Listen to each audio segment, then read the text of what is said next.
Yeah, must have been thinking about WKRP in Cincinnati, since Palin claims to have what you call it. She says she's in the news. She used to be in journalism. She has a journalism degree. I think she was a sportscaster or something to that effect and everything.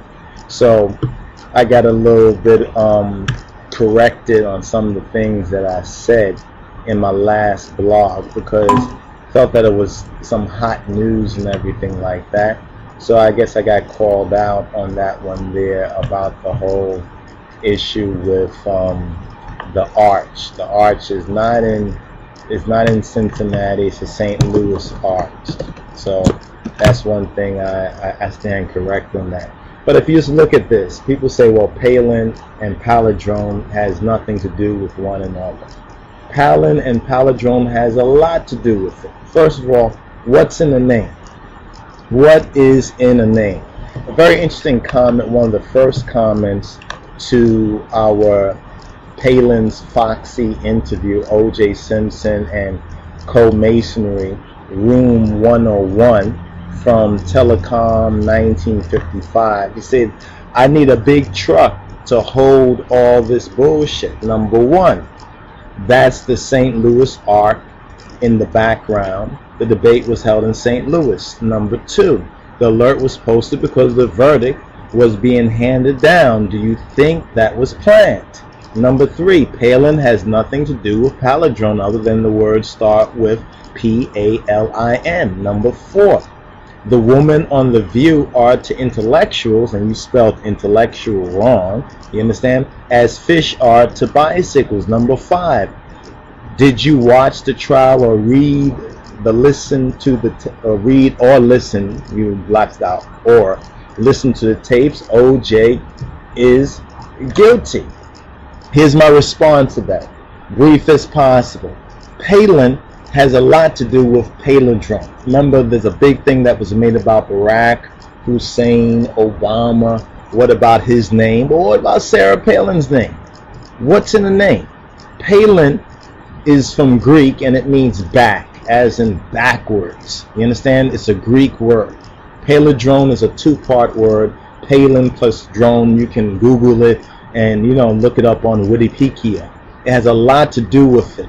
For example, Palindrome, Palin plus drone means word square.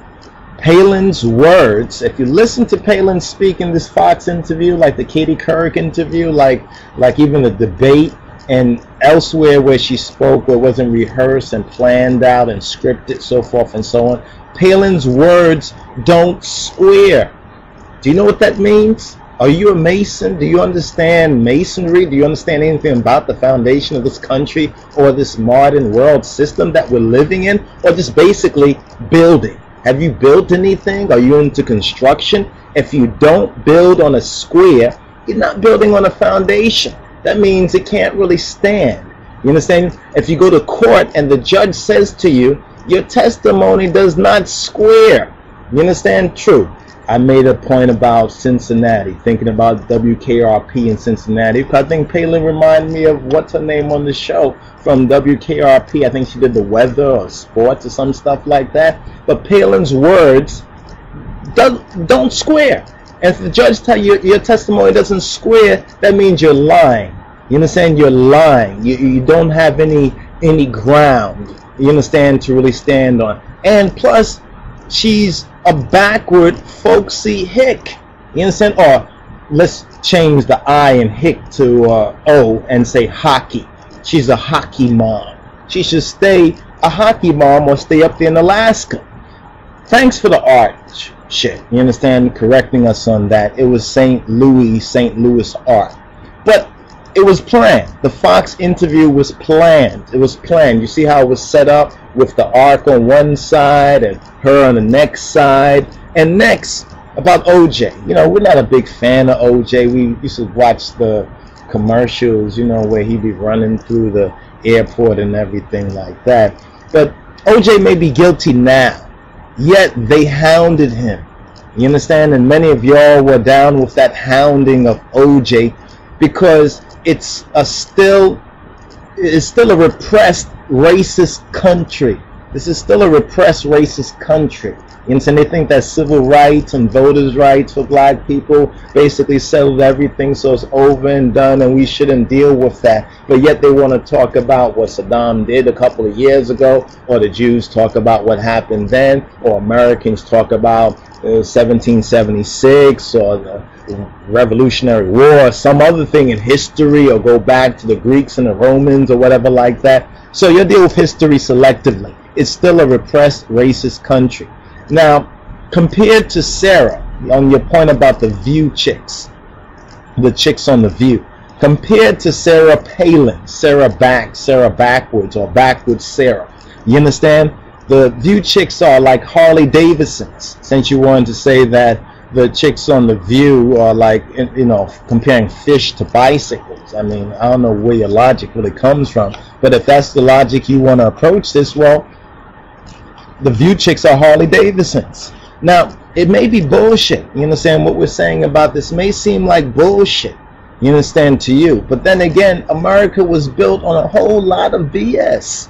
You understand? Look at the choices that we, quote, end quote, all have right now. America was built on a whole lot of bullshit. And besides, do you really understand what's going on with this economy? Do you really understand what's going on with this election? Do you really understand what's going on with this world? You understand? People can't even understand what they're experiencing right now in the society. So that's my little response to you.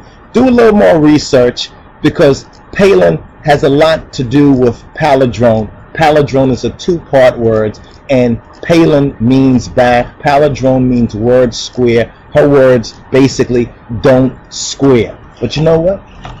Judging by what kind of country we live in, she still may have a chance at being VP, and with McCain, hey, she may even become president. It's a strange world, don't you think?